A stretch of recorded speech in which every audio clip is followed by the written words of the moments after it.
Good afternoon, Madrid. I'm sorry I'm not there, but I couldn't make it today. But thank you, Dirk and the team, for giving me this opportunity to share some insights with you. Just checking, can you see my screen okay? Great, thank you. Good. So as Dirk said, I'm the Sustainability Director for MCI Group, which is probably the world's largest event management group. I'm here to share a little bit about how we are seeing events as catalysts for sustainability, and then share a little bit about a program that we helped co-create called the Global Destination Sustainability Index, which is about really using catalysts or really using events as catalysts for change. Okay, so I guess some of you work in the event sector and as part of your portfolio, and you've probably been experiencing this kind of growth over the last few years. I'm not sure how many of you have 50 years experience, but some of us have got a lot of experience, and we've seen this dramatic growth. So this figure here is from ECO, one of the main trade associations, and we can see this exponential growth of the events industry. And few people, but a few countries have really measured the impact of that events industry to their nation's economy, and also to as what percentage of the tourism it is. So I wonder if I said to you guys, what's the impact of the events industry to the US or to Thailand or to the UK, you'd know. Well, there's been a few studies that come out, and it's quite staggering. Like for the US, the events industry is 334 billion euros. It creates 1.7 million jobs. For the UK, it's about 48 billion. And then I've just picked a small one, Thailand, which is about 6.4 billion, but still creating 164,000 jobs. So it's big, right? And there's a combined direct, indirect, and an induced effect of the events industry.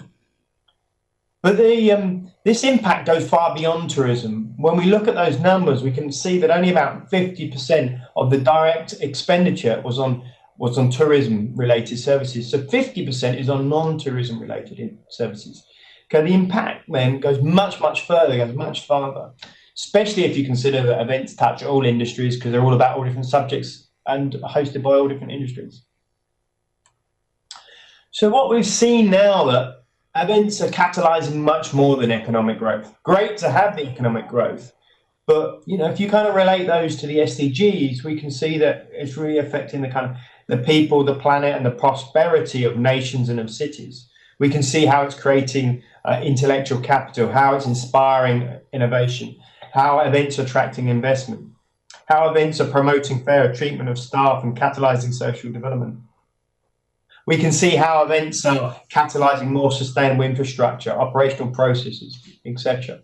Especially if you look at big events, look at London after the Olympics, look at Sydney after the Olympics, look at the big climate change event in Copenhagen, for example, and see how Copenhagen changed. So mega events definitely change cities, but accumulation of lots of events change cities too. And so we are now really in this situation that we can see that the future of the whole industry is being driven by this realization that the whole of the MICE sector, as we call it, is really driving economic, environmental, and social development. So the clever cities are really getting this, and we say it's kind of the third phase of the meetings industry. And so in this 3.0 phase, cities are really starting to realize that the right approach on your events industry can have a catalytic effect on the whole of your policy goals of your city, whatever they are and wherever they fit. So this is kind of where we are. And so when we started to talk with our DMO friends and the convention bureaus who we often work with, we said, there must be a lot more that can happen to accelerate this development of smarter, more sustainable cities. Cities that offer better lives for the visitor, the event organizer, and the citizen.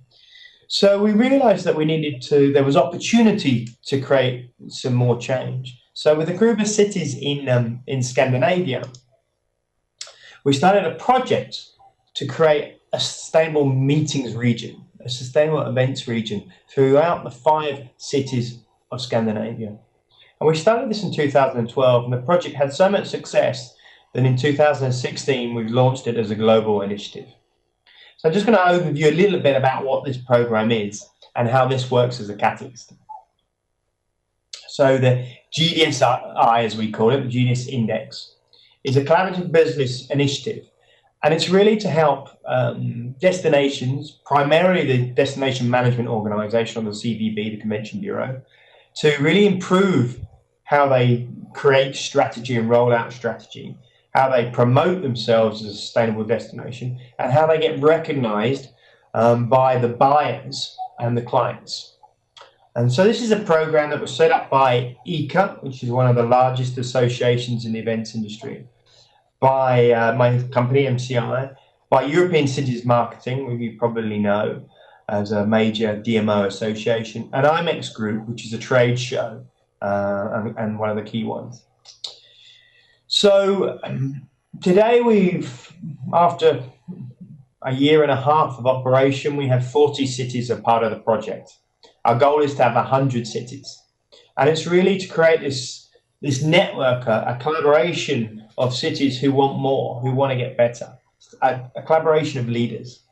As you'll see, there's lots in Europe here, but we've got a lot of growth now coming out of Asia, Africa, and we're about to launch the US, which we haven't really done so far. So this program works by helping cities to understand how well they're doing. So we create a benchmarking program so cities can benchmark their performance as a city, environmentally and socially, but perhaps more importantly, the performance of the events sector. So what are the hotels and the venues and the convention centers and the restaurants, etc., performing like, and how is the strategy of the Convention Bureau, the DMO, regarding sustainability. Many cities have good tourism-focused sustainability strategies, but not specifically focused on the events industry. So we really look at that. Then we allow them to compare themselves, and we help them review their own strategy and improve it by sharing best practice. And then we give them a platform to help promote destinations. So this is important. And then after this, we create a ranking, we have an awards program, we really award effort, innovation, and performance. We share best practice. We have a white paper that comes out each year, and I recommend you have a look at this on our website. It has 10 fantastic insights into how destinations are really innovating and catalyzing change. But most of all, what we're really proud of, now we've done our second we're into our second year of this, is that we can see how this program is really catalyzing change. So after 18 months and 2 indexes, we've seen that there's been a 6% increase in average destination sustainability performance. But more impressive is in the Convention Bureau, the DMO category, we've actually seen that we've been able to increase from 38 to 49% in performance. That's quite significant. That's an 11% increase. What does that come from? Well, we're helping cities review and develop their strategy. So when we first started, the first year, only 31% of the cities actually had a sustainability strategy. Now 56% of the CVBs and DMOs do. So that's a significant difference. Yeah? And we've helped them to create that. Then we help them to review about certification and also about the importance of having dedicated resources and a dedicated sustainability manager. And when I say we, this is very much a collaborative initiative. It's very much the cities sharing information with each other and really helping each other on the journey. And we've seen this journey can help everything from hotel room certification to Congress Center certification, to a number of restaurants with sustainability programs, and many, many areas that I don't have time to cover today. So it's quite practical as well as just strategic based. So we've seen that cities such as Zurich have used the program as a catalyst to create a hotel waste program. And in this hotel waste program, they've managed to bring together their city and reduce food waste by 42%. So it covers lots of different areas. So whether it's food or whether it's kind of product development. So Gothenburg as a kind of a base of this program, realized they weren't doing very well in terms of accessibility. So they created a whole program to improve the access to their events and make their events much more inclusive. So they created this wonderful app that just won our innovation award from the GDS Index. And through this app, visitors can have much better access. There's sign language interpretation, there's hearing loop, there's information for the disabled traveler. So that's just another example of how we're sharing knowledge and using that to catalyze other people. Barcelona's done a really good job in this, so we're actually use Barcelona to help accelerate Gothenburg's introduction. So kind of rounding up, we've seen that the DMO has a very important task to lead the drive for sustainable destinations. And with a little help, that DMO can really inspire change in their destination, can build a community, can educate, can inform and influence. And that's really exciting when DMOs really get and understand the power that they can have to catalyze change. So that's the kind of a little story of the GDSI, of the GDS Index.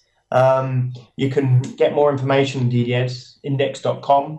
And we're really excited. We're at the first phase, which is tackling destinations. Our second phase will really be to tackle and work with event organizers all around the world. That's a little bit of our story. I hope that was interesting for you. Thank you for your time.